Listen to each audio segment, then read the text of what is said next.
यीशु मसीह का प्यारा। परमेश्वर के धन्य नाम की महिमा हो। प्रभात मनन के सत्र 1444 में आप सभी का बहुत ही विनम्रता के साथ स्वागत करता हूं। आइए आज का मनन के लिए हम पढ़ते हैं 2 तीमुथियुस अध्याय 1:9। जिसने हमारा उद्धार किया और पवित्र बुलाहट से बुलाया, और ये हमारे कामों के अनुसार नहीं पर उसके उद्देश्य और उस अनुग्रह के अनुसार है जो मसीह यीशु में सनातन से हम पर हुआ है। कल हम देख रहे थे कि यीशु मसीह के कारण दुख उठाने में हमें लज्जित क्यों नहीं होना है। पढ़ी गई पद में इसी विषय को जारी रखते हुए पौलुस इस तथ्य पर कुछ और भी आत्मिक सत्यों की ओर प्रकाश डाल रहा है। पौलुस के अनुसार यीशु मसीह के कारण दुख उठाना एक सौभाग्यता है। It's a privilege to suffer for the sake of Jesus Christ. क्यों? 3 महत्वपूर्ण बातें नवी पद में पौलुस तीमुथियुस के आगे रखा है। पहला, यीशु मसीह ने हमारा उद्धार किया है। दूसरा, उन्होंने पवित्र बुलाहट से हमें बुलाया है। तीसरा, ये दोनों हमारे योग्यता के कारण उन्होंने नहीं किया बल्कि अपना उद्देश्य के कारण जो सनातन से हम पर यीशु मसीह में है, जिसे वो अपना अनुग्रह के कारण किया। मुझे मालूम है कि आप में से कई लोगों को ये शक हुआ होगा कि मैं क्या बोलने जा रहा हूं, इसलिए मैं उसे थोड़ा सा और स्पष्ट करना चाहता हूं। बाइबल ये बात स्पष्ट करती है कि आदम से उत्पन्न सभी मनुष्य पापी हैं और इसलिए ही सभी नरक के लायक हैं। एक भी स्वर्ग के लायक नहीं है। रोमी अध्याय 3 पद 10 और 23 पढ़ लीजिएगा। परंतु हमारे इस अयोग्यता के बावजूद भी यीशु मसीह ने हमारी उस मृत्यु को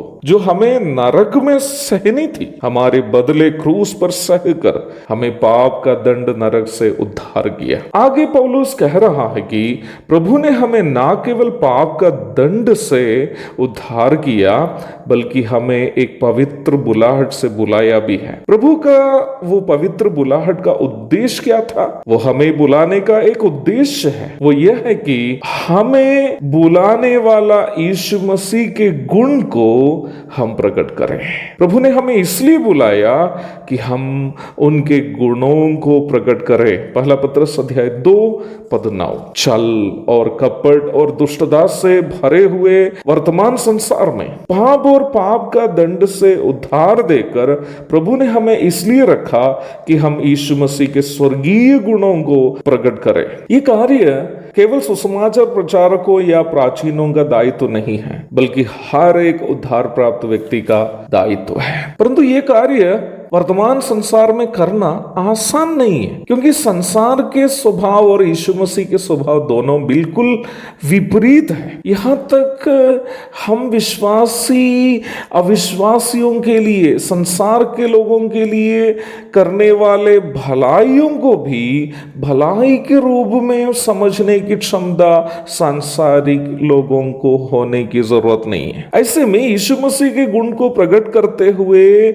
आप और मैं इस संसार में जिएंगे तो कभी कभार नहीं प्यारो, बल्कि हर पल पल पल में आपको और मुझको दुख झेलने पड़ेंगे वर्तमान संसार में। परंतु उन दुखों में हमें मिलने वाला आनंद यह है कि हम उन दुखों को यीशु मसीह के कारण झेल रहे हैं, जिसने हमसे प्रेम करके 33.5 वर्ष इस दुष्ट संसार में दुख झेलते रहे। यीशु मसीह के गुण को प्रकट करने के कारण हम झेलने वाला हर एक दुख यीशु मसीह से हमारा प्रेम का प्रदर्शन है। इसलिए ही यीशु मसीह से प्रेम करने वालों के लिए उन सभी दुख जो यीशु मसीह के कारण हम सहते हैं, आंखों से आंसू टपक कर गिरने के बीच में भी होठों से मुस्कुराने का वक्त है, क्योंकि वो दुख यीशु मसीह से हमारा प्रेम का प्रदर्शन है। एक और शुभ दिन की धन्य कामनाओं के साथ आज का मनन का मैं यहाँ पूर्ण विराम करता हूँ। प्रभु आप सबको आशीष दे। आमीन।